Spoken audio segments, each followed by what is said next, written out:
Obsessed X has been harassing my family for years. The story I'm going to share occurred over the course of several years and only recently ended. It affected almost all of the most important people in my life, affecting us even today and likely for the rest of our lives. I wanted to share it so everyone can understand just how out of control a seemingly harmless situation can become. Due to the length of this event, I'll likely break this story up into several parts. First, let me lay it out for you. My brother has always been my closest friend. He is easily the most loving and genuine person I have ever met, and is loved by pretty much everyone he meets. Despite this, he hasn't been in many relationships. I think it's partly due to the fact that he's a very all-or-nothing type of guy. When he falls deeply and blindly. A blessing and a curse, I guess. Anyway, the few girlfriends he's had, I've known quite well, despite being nearly 8 years younger than him. Most of them have been nice, normal, pleasant girls, with the exception of a few. We had high hopes that he'd settle in with a long-term, wonderful girlfriend as he entered his adult life. We had no idea we'd spend 6 years sharing a hell with him, our family, and our close friends, all by the hands of one girl. I'll call her Pam. I met Pam when I was 11, my brother 19, and she was 17, graduating high school. I remember being surprised to have him introduce her right off the bat as his girlfriend, since neither my parents nor I had heard anything about her. But she was kind, warm, an honor student, and beautiful. I admired her immediately. For the first year of their relationship, Pam never seemed off. She was always happy, always kind, and always had good stories to tell. She and I grew closer, as she seemed eager to bond with me, and it was like having an older sister. We shared many of the same interests, and friendship came easy between she and I, as I was mature for my age, and she was so inviting. But halfway through their second year of dating, we started noticing things about Pam. Just small, odd habits she had. If someone was having a conversation with my brother that did not directly involve her, or that she wasn't a part of, she tended to insert herself as best she could, sitting closer to my brother, laughing a little louder, calling him away, etc. If any of our family or friends would ask my brother questions about college or future aspirations, she'd grow increasingly uncomfortable, and sometimes made comments like, "I hope you have it all planned out, 'cause I'm going wherever you're going." My parents and I would chuckle about these behaviors, assuming that Pam just loved my brother and was a bit protective. We liked her a lot and had high hopes for their relationship. I hate to think now how blind we were. One night, my brother came home late from a party. I was 13 at this time. He was about to turn 21. He walked in the door. Our parents were already asleep, but I was up in the living room. I could immediately tell he was upset about something. I asked him what was wrong. As he walked into the kitchen, I realized he had a large welt on his cheek. I asked, "What happened to you?" He said, "I got in a fight. It's cool." This immediately raised suspicion, as my brother was as far from the fighting type as you could be. "I fight over what?" I asked. "Pam," he said simply, and went to his room. The next morning, he was driving me to my soccer game, and I pried again about what had happened. He didn't answer at first, but then said, "Pam is kind of weird." I asked how so. He said, "I don't know. She likes to start things." Pam was a pathological liar. Apparently, she did it all the time. Looking back, the constant news stories of places she'd been and things she'd done didn't seem to be truthful. That night at the party, Pam had told my brother that another man at the party had attempted to rape her. My brother, being the man he is, confronted him, and he said, "I've never even seen her before." And a fight ensued over the accusation. On the car ride home, Pam said that my brother must have misinterpreted her words, and that nothing close to rape had occurred. The lying seemed to be a detrimental bump in the road, and my brother broke things off. After several weeks, Pam contacted me, asking if I wanted to go shopping with her. Having had a good relationship in the past with Pam, I agreed. My parents thought it was strange that a 20-year-old wanted to spend time with her ex-boyfriend's 14-year-old sister, but they let me go anyway. The day started pleasantly. Pam caught me up on her life and asked how I was, how my family and brother were. Nothing seemed strange until she began to bring up uncomfortable conversation. She explained to me that she had had a sexually traumatic childhood, and that's why she'd lied so much. But she also aggressively defended herself, saying, "Whenever your brother told you was a lie, he was the one telling lies. That's why I had to break up with him." She seemed to jerk around the conversation from normal to deeply personal and strange topics. She explained in detail a lesbian experience she had had after ending her relationship with my brother, and told me that I should try it when I came of age, of course.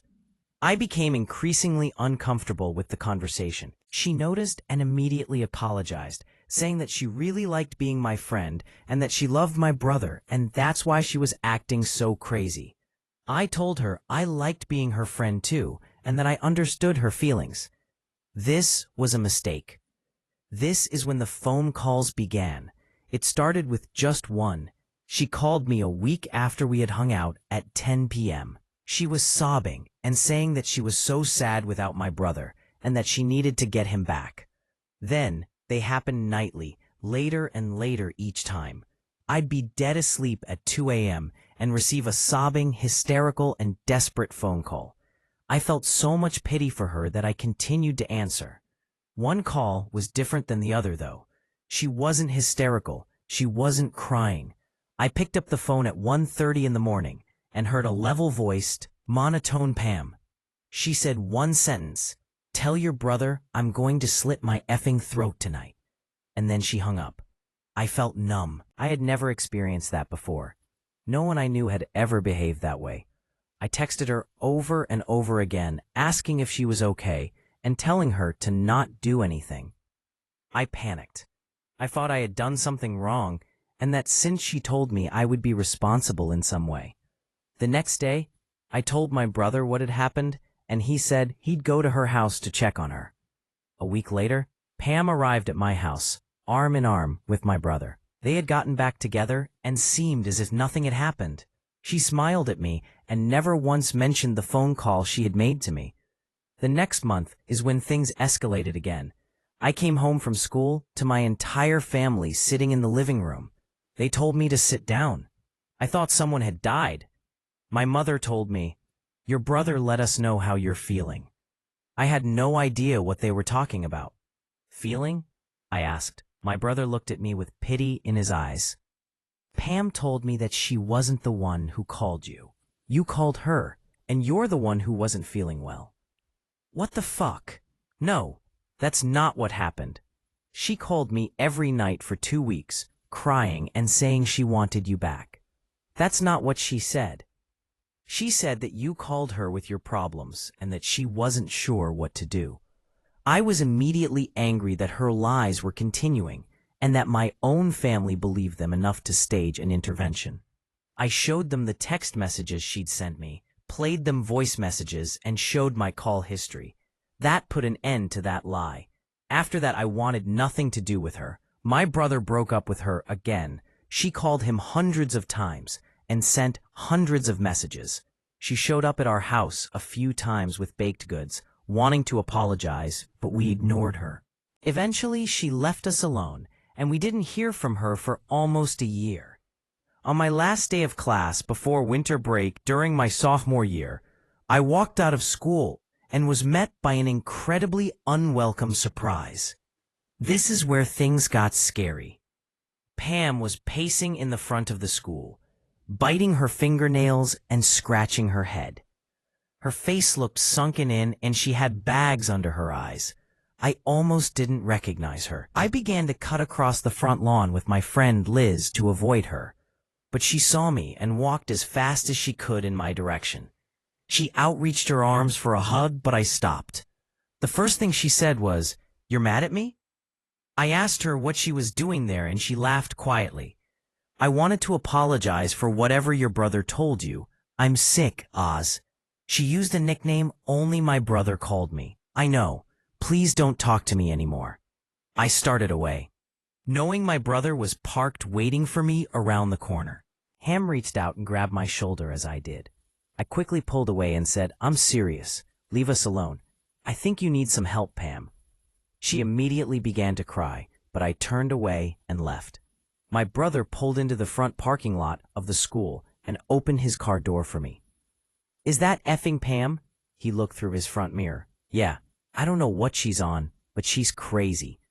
That night, at around 1 a.m., there was a knock at our door. My dad went to it and looked through the peephole. He said, surprised. What the fuck? I think it's Pam. Don't open it. I think she's doing drugs," my brother said. My mom wanted to call the police, but my brother and my dad said we should just wait until she went away. A few moments later, she rapped on the door harder and more violently.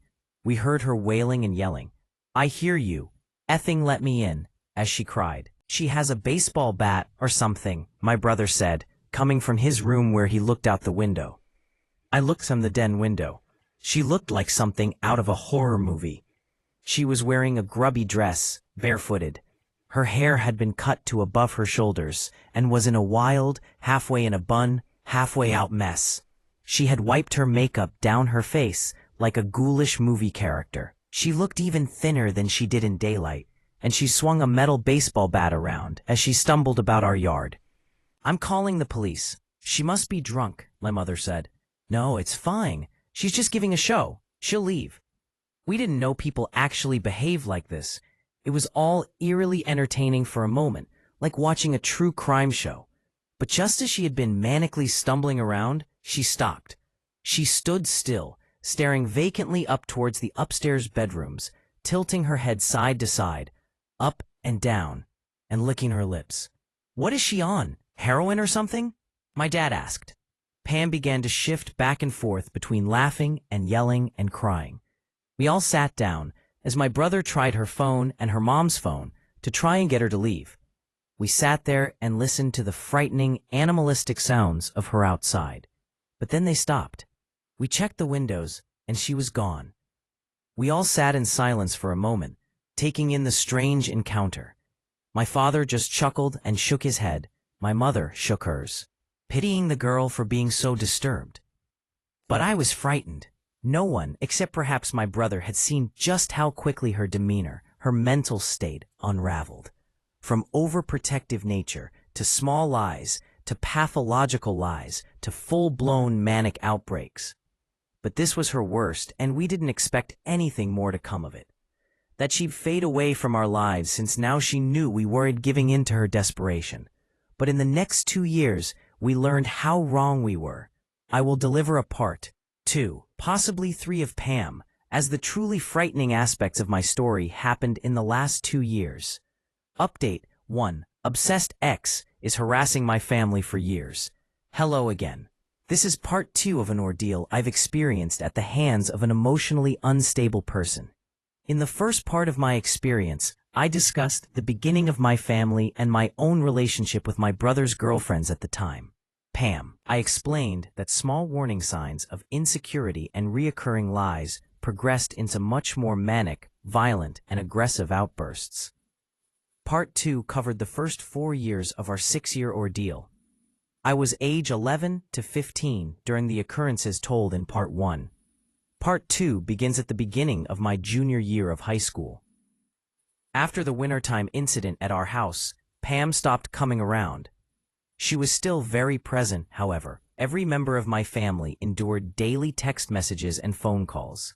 They ranged from apologetic and stable to incredibly distraught or outraged, cursing and making threats. I remember wanting to sleep with the lights on for several months after the incident, afraid that she'd climb the fence of our backyard and I'd find her standing at my window with the same vacant, crazed look she had that night in our front yard. All 4 of us eventually decided to have our phone numbers changed and block her from our devices and social media accounts. She still had our home phone number. However, Pam left some of the most frightening and haunting messages I'd ever heard. I can remember standing in my kitchen with my family, my brother playing the messages back for us. One stood out. It showed us just how unstable and potentially dangerous she was. My parents and I had returned from an early morning indoor soccer game in February of 2015. My brother asked us to come into the kitchen because we had to hear the new crazy Pam had become. The first message was about 30 seconds long and received at 12:30 a.m. the night before.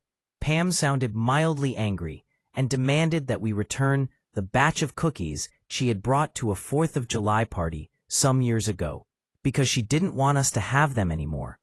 We all exchanged humor glances at how ridiculous of a request it was. My mother turned to leave, amused, but my brother stopped her, saying that that wasn't the crazy part. My brother played the message, received at roughly 3 in the morning that day. We were confused at first because the first 15 seconds was that white noise, the kind you hear when a device plays the sound recording of an empty room, if you know what I'm talking about. But all of a sudden, in a deep, animalistic, and enraged voice, she screamed, "Stop effing playing with me, you're gonna get it," and abruptly ended the call. We were all startled by this. "I want to call the police. They need to know. That girl isn't all there, and who knows what she can do." My dad decided that if anything physically happened again, we'd file a report with the police, but that they were just phone calls. My brother assured that she was all talk and wouldn't come around again. At this point, I agreed with my mother. I no longer felt safe. I had never been around someone who behaved like this. I was constantly anxious, and I had no idea what I'd do if she came around again. I felt like I was stuck in a Lifetime movie, because I didn't think that things like this happened, that someone I knew so personally could be hiding such a deeply withheld, violent and manic side. It had always been there, but we set it in motion. After disconnecting the landline, the personal phone calls stopped. We didn't hear from her ourselves, but some of the friends my brother shared with Pam would come to him, saying that Pam wanted to speak with him and that she would call and message them regularly, wanting his phone number. Luckily, none of them gave it. Just before summer, Pam disappeared. No one got any messages. No one saw her in town. Nothing. Nothing until my brother received an email from Pam's mother, whom my brother continued to speak to occasionally. She informed my brother that Pam's family had moved her to the East Coast to undergo treatment for a substance habit. Pam's mother had given us more information about the mental state of her daughter. Her mother had not spoken to or seen Pam much during the time she unraveled, when she came to our house or when she made the phone calls. Pam's mother had been under the impression my brother was still in a healthy relationship with Pam and only learned about their breakup and the incidents following it. She explained that her daughter had always been a white liar, making up stories that didn't make sense, blaming others for things she had already been caught for, arguing the truth of things that were already proven facts. I don't think she ever thought that anything she did was wrong, even when it was. I don't understand it, because she was not raised that way. She had explained to my brother Pam's issues were something that had always been present, but settled comfortably beneath an intelligent and attractive exterior. She'd fooled us, and maybe even herself. Without Pam to worry about, our lives seemed to go back to normal. I still looked over my shoulder every now and again. But I was preparing for 11th grade. My brother was beginning a new career and dating a new girl, the daughter of a close family friend who he'd grown up with. Pam started to fade away from our minds for a while. As myself and my friends began to drive, I remember noticing a car quite a bit. You know the car you see repeatedly around the area you live in? You notice it more than the others because you noticed it once, and now you can't stop noticing it since you know it exists. You know it belongs to someone, but you've never seen the driver, just the car? It was like that. I'd notice it out of the corner of my eye at a stoplight or out the window of a restaurant as it drove past. I didn't think much of it, but I noticed it pretty much every time I was out, walking, driving, and many times with my brother. I didn't understand how often I'd seen it, until one day it clicked, and it startled me. It scared me. I saw it parked in my neighborhood, and I remember thinking, that's that effing car. What is it doing here? We lived in a smaller, older neighborhood. Most of the people who lived there had been there for a long time. We knew a lot of the neighbors, and houses were pretty much never on the market. New people showed up maybe once every 5 or so years, and when they did, most people knew about it. So an out-of-place but oddly familiar car came as a huge surprise to me. I pointed it out to my brother, who had been in the car with me at the time. He said, "Oh yeah, I've seen it a few times." I didn't feel right about it, but I assumed I was being paranoid. A few months later, I was well into school, had a job, and was too busy to let myself worry, even though I did.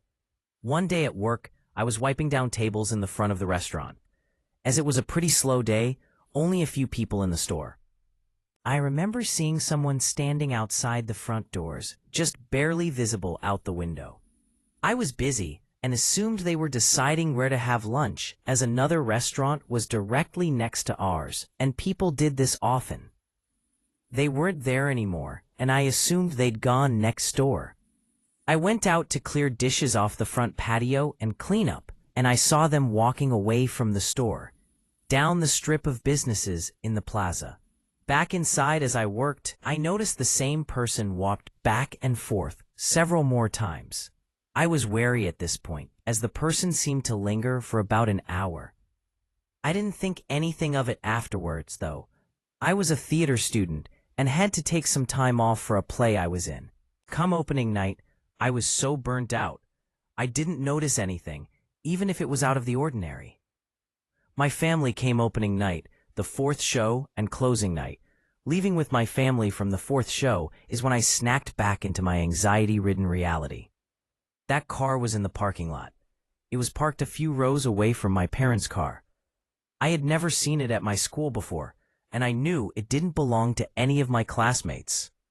"What does Pam drive?" I asked my brother. "Pam? I don't know. Why?" "That stupid car. It freaks me out. It's like everywhere we are." A few days later, I had an answer. At closing night of my show, I went out into the lobby of the theater to greet everyone when we finished. I hugged my parents and my brother, but I noticed that they all looked distraught. My brother was visibly upset, and my parents were trying to make conversation, the way they do to avoid something. "What happened?" I asked. Pam. She was here." I sort of felt the color run out of my face. I didn't know how much what Pam had done had frightened me until then. "Did she leave?" "I don't know," my brother said. "Don't worry about it." I went and got my things and remembered how strangely violated I felt.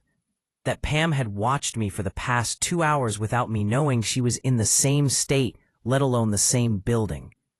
I decided to go home straight away. We left the building, and there she was. She was looking at her phone, standing at the mouth of one of the hallways in front of the theater. I stopped for a moment, but the four of us decided to walk as hurried as we could towards the parking lot, hoping to ignore her and breeze past her. She looked different, still skinny, but she wore makeup again. From a distance, she looked almost like the old Pam. But as we got closer, she looked up from her phone and still had the vacant, animal quality to her face. A bit of anger flashed over her face as she noticed us. She looked like she was going to say something, but we all pretended to not notice her and continued on. She followed closely behind us. "Hey, wait a minute." At the front of the school, my brother stopped as we kept walking. I heard him say, "You need to stop." We got to our car and watched them talk from a distance. I wanted to get in our car and leave. My mom and I got in while my dad stood outside. Pam was yelling at my brother at this point. He made his way towards his car. Pam smiled artificially and waved towards my brother, shouting a goodbye to him as he went, before storming off to her car. My brother stopped to talk to my dad a moment, got in his own car and left after Pam peeled out of the lot. In the same car I had been seeing for the past month and a half. Velp, just as crazy as ever. My dad said as he started the car, "We may need to call the police." We lived a short distance from the school, but I was shaken up and wanted my dad to drive as fast as possible. Every headlight we saw chilled me. I stared at my phone, trying not to look out the window. I nearly dropped it. We reached a street convergence in our neighborhood. At the stop sign to the right of us, was her car. "Dad, that's her." He drove straight and she turned the same direction. "Dad, she's following us." I had never felt quite so panicked. "Call the police, please," my dad said to my mother, his voice as level as ever. I stared out the back window, ducking low in my seat. My dad turned down another street and she followed again. "I'm gonna go in a circle to see if she follows us, okay?" my dad said. I was crying at this point as I came to a realization. For 4 more turns, my mom spoke to a 911 operator, unable to accurately name streets, as they were not lit and it was pitch black outside. I laid across the back seat, listening to my parents yell at each other, frustrated and I'm sure frightened, and my dad curse as she continued to follow more closely. The car was flooded with light as she turned on her brights. The grill of her car almost touching our bumper. My dad turned to mirror away to keep the light out of his eyes and sped the car up. Eventually the light was gone, and I could no longer hear the drone of her engine behind us. She was gone. We got home 10 minutes later and turned every light in our house on. My dad checked every closet in our back and side yards, carrying his gun with him. "She's been effing watching me and my brother." I was almost hysterical in my realization. For the past month, Pam had been stalking both my brother and I. Seeing that car had not been a coincidence. She knew what we were both doing. She came to my school function. On both nights my family was there. Maybe all 3 nights. She knew where I was. She had followed me all over town. She'd been around our neighborhood and had been lurking around my workplace. All of a sudden, the threats became real. Pam was no longer afraid of crossing boundaries, if she ever had been. We were now in the middle of a full-blown nightmare. My family was no longer safe. She had gone away to cure one disease, but returned having fed and grown another. She was our personal terrorist, with the power to single-handedly pull our everyday lives apart, and she had already begun to do just that. What may seem like the plot of a bad horror movie, the psychotic ex-girlfriend wreaking havoc, became our reality, times 10. I cannot express to you how terrible it is to be kept awake by something you cannot see, but you know exists and is waiting for you when you get out of bed. I never expected a human being could terrify me more than any horrible monster or boogeyman. Those things don't exist. I'm sharing this ordeal to help others understand warning signs and pressure those who see them to take action to protect themselves. Despite the terror of that night, this was only halfway through year 5 of 6, and things would continue to approach a boiling point. I will upload part number 3 of Pam sometime in the next day or 2. Thank you so much for taking the time to read my story. Now, having written it, I see just how severe it was. Update 2. Obsessed X is harassing my family for years. Hello again. This will be the final posting of my Pam story. Please feel free to read parts 1 and 2. It will follow the final year and a half of my 6-year struggle with a mentally unstable individual. My family, though strong, is still recovering. After we told my brother about what Pam had done the night after my show, he finally began to confide in me the details of his relationship with Pam. She had come to his high school as a sophomore during his senior year. She immediately caught the attention of my brother and his friends, as she was beautiful and expected to be reserved as a new student. However, my brother recalled his female friends saying she was aggressive in trying to make friends and liked to talk about how her family had moved here from an affluent community in Texas, so elite that it didn't have a name. Many of his friends also had gotten strange vibes from her and pinned her as a weird, snobby girl right away. My brother met her again a few years later when she came into where he was working at the time and said how she had seemed to mature vastly. He took her on one date and almost immediately she wanted to officiate their relationship. He thought it was a bit forward, but didn't hesitate because she impressed him with her elegant way of speaking, kind words, and pretty face. However, he noticed red flags only a few weeks into their relationship. Pam was very insecure, constantly asking my brother if he still had feelings for her, if he was angry with her, and if he thought she was attractive enough. Eventually, this insecurity took a different shape. Pam would send my brother unsolicited nude pictures of herself in the middle of the day attached to messages, asking if he still liked the way her body looked. If my brother went a period of time in their conversations without calling her beautiful or telling her how nice she looked, Pam would point this out. If he protested in any way, she'd become emotional and claim he didn't love her anymore. This behavior mellowed until the end of the second year of their relationship. This is when the narcissism became apparent. Pam would often talk lowly of my brother's previous girlfriends and female friends, boasting about how much more attractive she was than them. Pam refused to attend several of the events my brother asked her to go to, like my birthday dinner or our aunt's funeral, because she wouldn't know anyone and would have no one to talk to. She also enjoyed referring to herself as a princess and wanting to constantly be doted upon. She often argued with my brother about him spending time with his friends without her, because she didn't understand why he wanted to be around anyone but her. She was 100% convinced she would one day be a celebrity and marry my brother. At this point, I was in disbelief that my brother, a smart, kind, and good-looking man, was wasting any more of his time with a girl who behaved like that. However, anytime my brother hinted at wanting to end the relationship, Pam would fly off the handle, becoming belligerent and promising to kill herself. My brother was trapped by the fear of her harming herself. He'd often think that she was simply bluffing and wouldn't actually do anything. But one day, he discovered several bottles of prescription pills in Pam's home. He asked her about them, and she told him that they were antidepressants prescribed to her after the death of her brother, a brother who he later found out never existed. Eventually, Pam began to become angry when my brother would want to spend time with his family without her around. He also told me that Pam fixated a lot of that anger on me. Once she proceeded to refer to me as a slut and made comments and theories about how my mother must have had an affair, of which I was the product because I was so ugly and my brother was not. So my brother decided it was time to end it no matter what.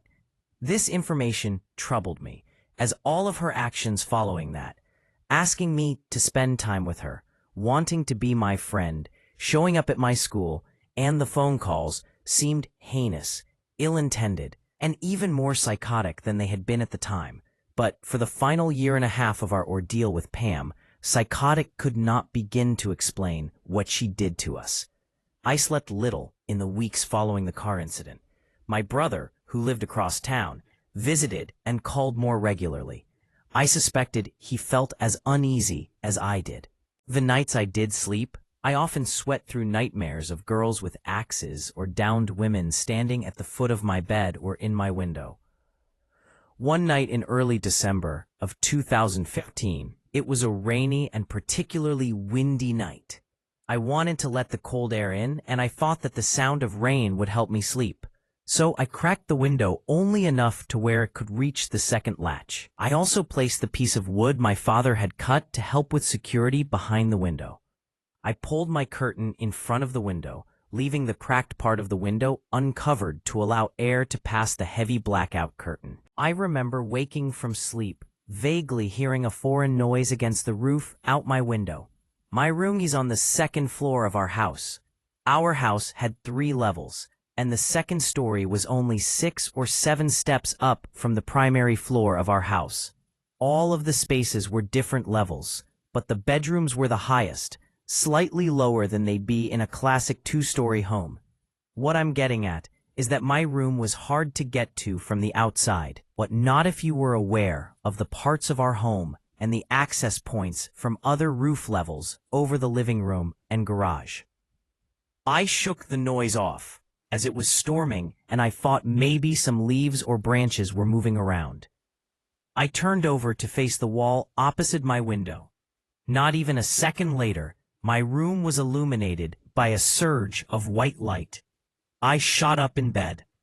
I was momentarily paralyzed with horror. Every one of my limbs felt as if they were floating as I tried to make sense of what had happened. Then, again, Myself and every item in my room became a black silhouette as another flash filled the space.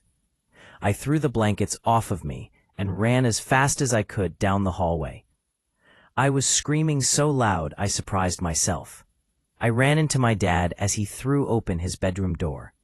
He was panicked and held me by my shoulders in the doorway to their bedroom and yelled at me to tell him what was wrong. Someone was taking pictures of me through my window. The roof and house was checked and they, of course, found nothing and no one. My mother sat up with me and asked every basic question a parent asks. Were you dreaming? Are you sure it wasn't lightning? There was no thunder, and I was sure that there had not been at the time it happened. The flashes did not have the same hue as lightning did. I had taken enough cell phone pictures in my life to identify the flash of a camera. I don't know if they believed me then, but I would eventually have proof that would astonish them. My brother adopted Ike in January of 2016. Ike was a 2-month-old Chesapeake Bay Retriever with one gold eye and one green eye. He had a very distinct white marking on his chest that looked like an hourglass and a white sock on his front left paw. Ike was the love of my brother's life. Aside from his now fiancée, Kara, Ike would end our torture just 3 months later.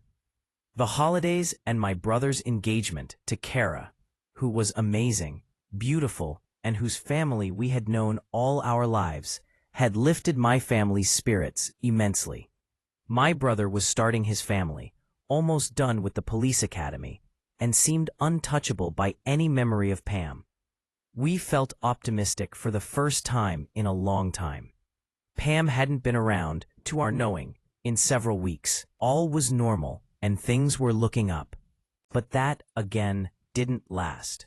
A month or so after bringing him home, after letting him into the backyard for a few minutes by himself, Kara told us that Ike had escaped from the yard. She panicked and ran around the neighborhood looking for him. She got in her car, called me upset, and drove around the block looking for him. She picked me up, and I helped her look in the creek area behind where my brother's house was. We couldn't find him. However, when we arrived back at my brother's house, Ike was sitting on the front porch. We were relieved as he was unharmed and seemed to be as happy as ever, despite missing his collar. I helped Kara check the yard for ways he could have gotten out. We both decided he must have shimmied through a small gap in the gate on the side yard. I couldn't help being confused to find no grass or burrs in his fur. We thought nothing of it. A few weeks later, both my brother and Kara were going on a weekend trip with some friends, and I offered to take care of Ike. They dropped him off on the Friday before the 3-day weekend. Ike was happy to play with our older lab, Des, the second night he was with us. I was out with friends, and my dad had let both the dogs into the yard at around 8 p.m. He sat in his chair in the living room, watching a show with my mom.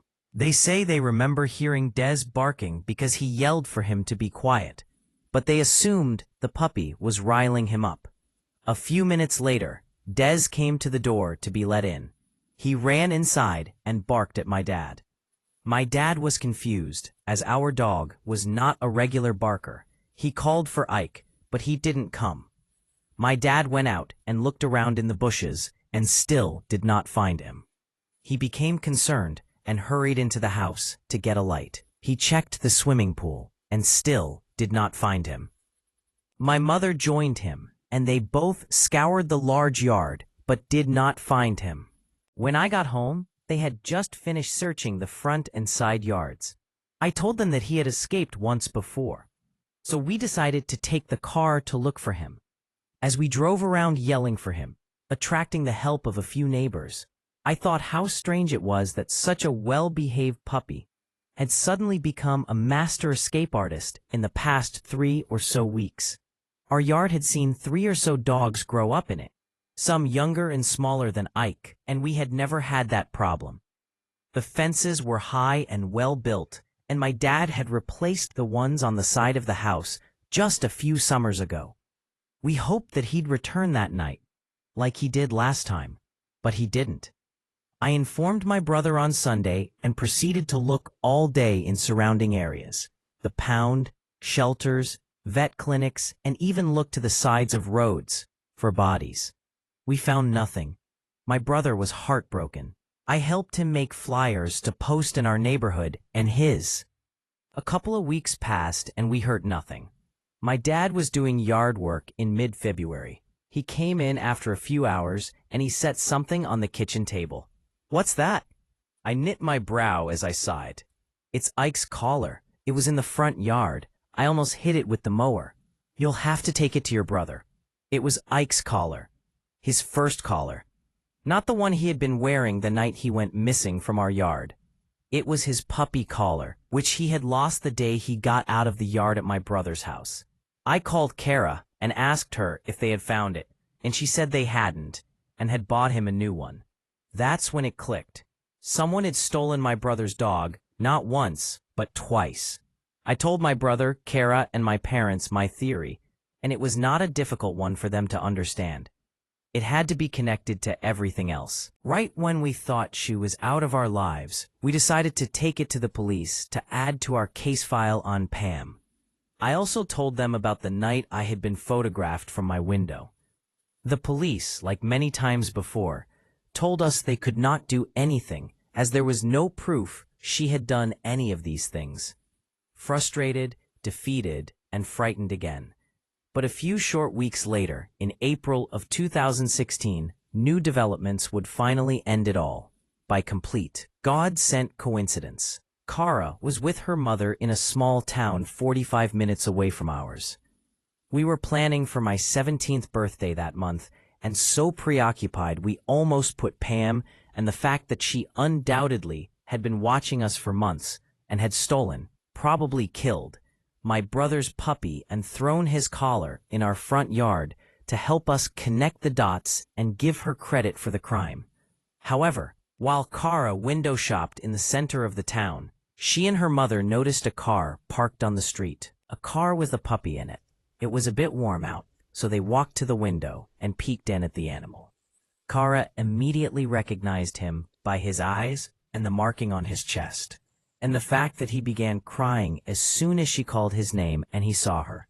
After post, she phoned the police, phoned my brother, and sat on the back trunk of the car. The police arrived as the owner of the car came back to it. The girl was immediately upset by the presence of the police and Kara's angry accusations. The girl was not Pam, and she became rather helpful. The girl said that she had purchased the dog only a few days ago from an ad online. She told police that the girl she purchased her from was super shady and eager to get rid of the dog, who was skinny and a very cheap price. The girl who had sold her the dog claimed that she didn't want the stupid dog. It was a present from her boyfriend, but it was the wrong kind. Pam had always liked small dogs. She told the police that she had met the girl to purchase the dog at an apartment complex a few minutes from where they were, but that she wasn't sure what apartment the girl lived in. The police, after Kara had informed them of our situation, used Pam's name to find out that she indeed lived in the apartment complex with 2 roommates. They interviewed Pam's roommates the next day, but Pam was not there. They told detectives that they almost never saw Pam. Her room was always locked and she was almost always gone. She didn't have a job, though she claimed to have one, and her mother was there a lot, checking up on her and dropping off her rent to them. However, when they did speak to her, she talked a lot about her past relationship and switched between how much she loved him and his family to how they all deserved to die and were going to hell. With the information given by the girl who had purchased Ike and by Pam's roommates, the police finally had sufficient evidence to search Pam's apartment. I don't know much about what they found, but what I do know horrified my family and horrified me. On Pam's computer, they found hundreds upon hundreds of pictures of my brother, my parents, Kara, and of me, our cars, our houses, my school, my brother's school, of Ike, pictures taken through our windows at night, pictures of us sleeping, photos taken from our social media of vacations, the picture of my brother's proposal to Kara. She had even doctored herself into some of them. She still had pictures of her and my brother, and her with my family up around her room. She had kept Ike in her closet for weeks on a towel and with just water and little food. In her search history, they found everything from rape fantasy and other violent pornography to weapon research. The police now had sufficient evidence to arrest Pam. Pam had been obsessively stalking my family for more than 2 years. She had stalked us from her car, following us around town. It had been her snapping photos of me from the roof outside my window. She had watched my brother drop Ike off at our house.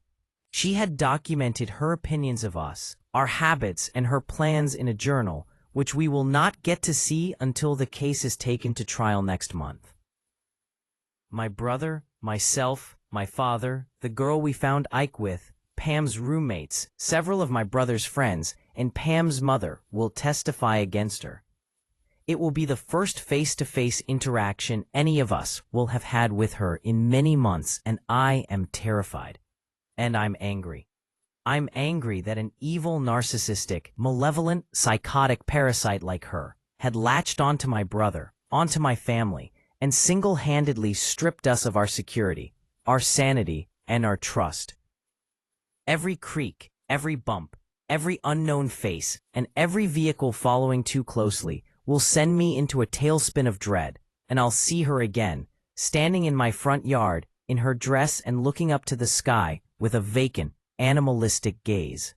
My life became a real horror story, not because of a haunted house or because of an axe-wielding murderer, but because of a sick girl with a broken mind and a fixation on something unobtainable. I'm 17 years old, and I've experienced an ordeal most will read and think is a sad attempt. I'm 17 years old, and I've experienced an ordeal most will read and think is a sad attempt at a thrilling fiction post. My family is healing. I'm healing, and she did not break us.